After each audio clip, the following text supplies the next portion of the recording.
श्री शिवाय नमस्तुभ्यम फ्रेंड्स। अभी यहाँ हम राजस्थान में एक वास्तु विजिट के लिए आए हुए हैं। यहाँ पे हमारे एक क्लाइंट है, यूट्यूब से उन्होंने हमें अप्रोच किया, फिर हमारे साथ उनकी बातचीत चल रही थी, पिछले कई महीनों से चल रही थी। आज भगवान का योग आया, आज हम उनके घर पे आए हुए हैं। यहाँ पे इस घर के जो दो ओनर हैं ना, उनकी बहुत छोटी उम्र है। छोटी उम्र में किसी प्रॉब्लम के कारण उनके सिर पे पूरे घर की जिम्मेदारी आ गई है। आज वो घर की जिम्मेदारी बहुत अच्छी तरह निभा रहे हैं। हमने उनसे एक बातचीत की कि भाई आपके यहाँ पे वास्तु संबंधित क्या प्रॉब्लम है। तो उनसे जब हमारी बात हुई तो उन्होंने कहा सर हमारे वहाँ पे भगवान का दिया सब कुछ है, हमारी 7 पीढ़ी खाएगी, इतना हमारे पास अन्न है, धन है, कोई तकलीफ नहीं है। पर हमारे पास जो तकलीफ है घर के जो सदस्य हैं उनमें थोड़ी उनकी हेल्थ की इश्यू है।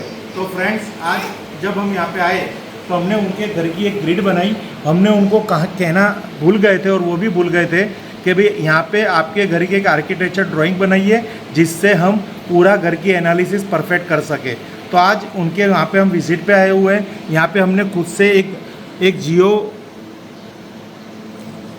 जियो जेब्रा सॉफ्टवेयर पे पूरे घर की एक ग्रिड बनाई है और उस ग्रिड के अनुमान लगा के यहाँ पे अब उनके घर की हम कंसल्टेंसी कर रहे हैं। तो यहाँ पे आपको आज एक नई चीज़ देखने मिलेगी, वी दिशा का मकान।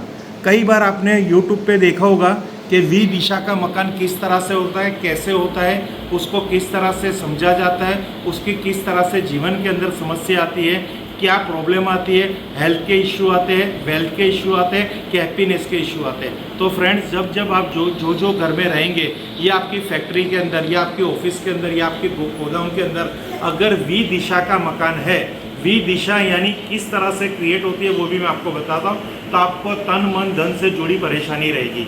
वो परेशानी कभी आपको दिखेगी नहीं, समझ में नहीं आएगी, पर आप उससे हमेशा कहते हैं ना सहन करते रहेंगे लाइफ के अंदर। तो यहाँ पे आप थोड़ी ग्रिड पे वीडियो लाइए, फोकस कीजिए। अब ये इनकी जो ग्रिड है यहाँ पे आप देख रहे होंगे, तो ये ईस्ट डायरेक्शन है।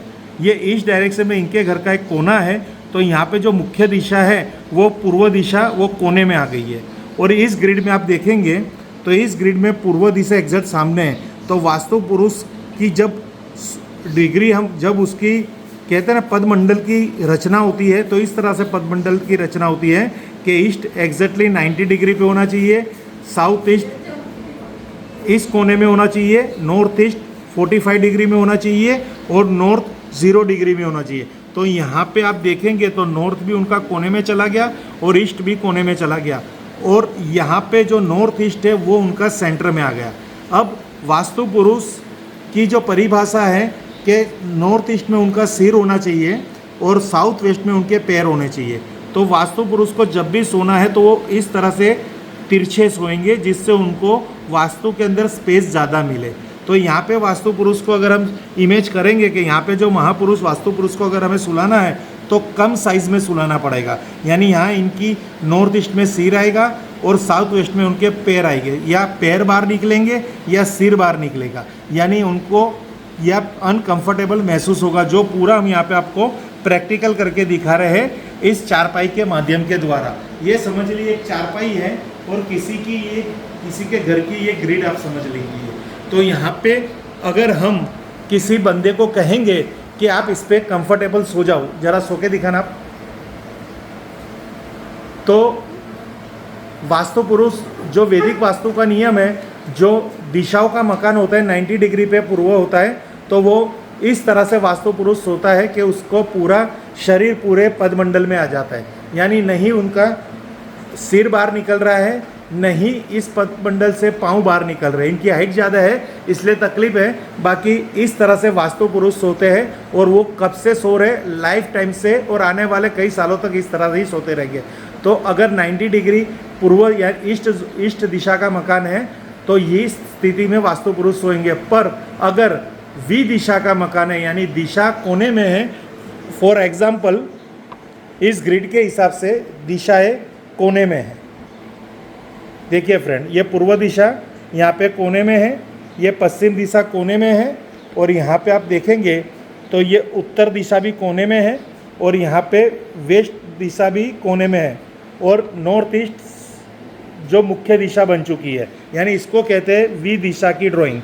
अब आप अब ये वास्तु पुरुष को समझो हम इस चारपाई की चौड़ाई में सुलाने जाएंगे तो ये अनकंफर्टेबल सोएंगे, या इनका मस्तक बाहर रहेगा या इनके पाँव बाहर रहेंगे, यानी उनको नींद नहीं आएगी, अनकंफर्टेबल फील होगा, और उनकी अनकंफर्टेबल फील की वजह से हमारे हेल्थ इश्यू, हर अनेक प्रकार की बीमारी आएगी, या कमर दर्द होगा। पाँव सीधे कर लीजिए, देखिए ये इस तरह से, ये इनको यहाँ पे 2 मिनट सुलाना है, नहीं सो पा रहे, तो वास्तु पुरुष तो यहाँ लाइफ टाइम सो रहे, तो उनकी क्या परिस्थिति है। इसलिए कह रहे हैं कि वी दिशा का मकान इस वास्तु पुरुष की रचना के हिसाब से कितना गलत साबित होता है, उनके स्थान के, उनके पदमंडल के हिसाब से कितनी प्रॉब्लम आती है।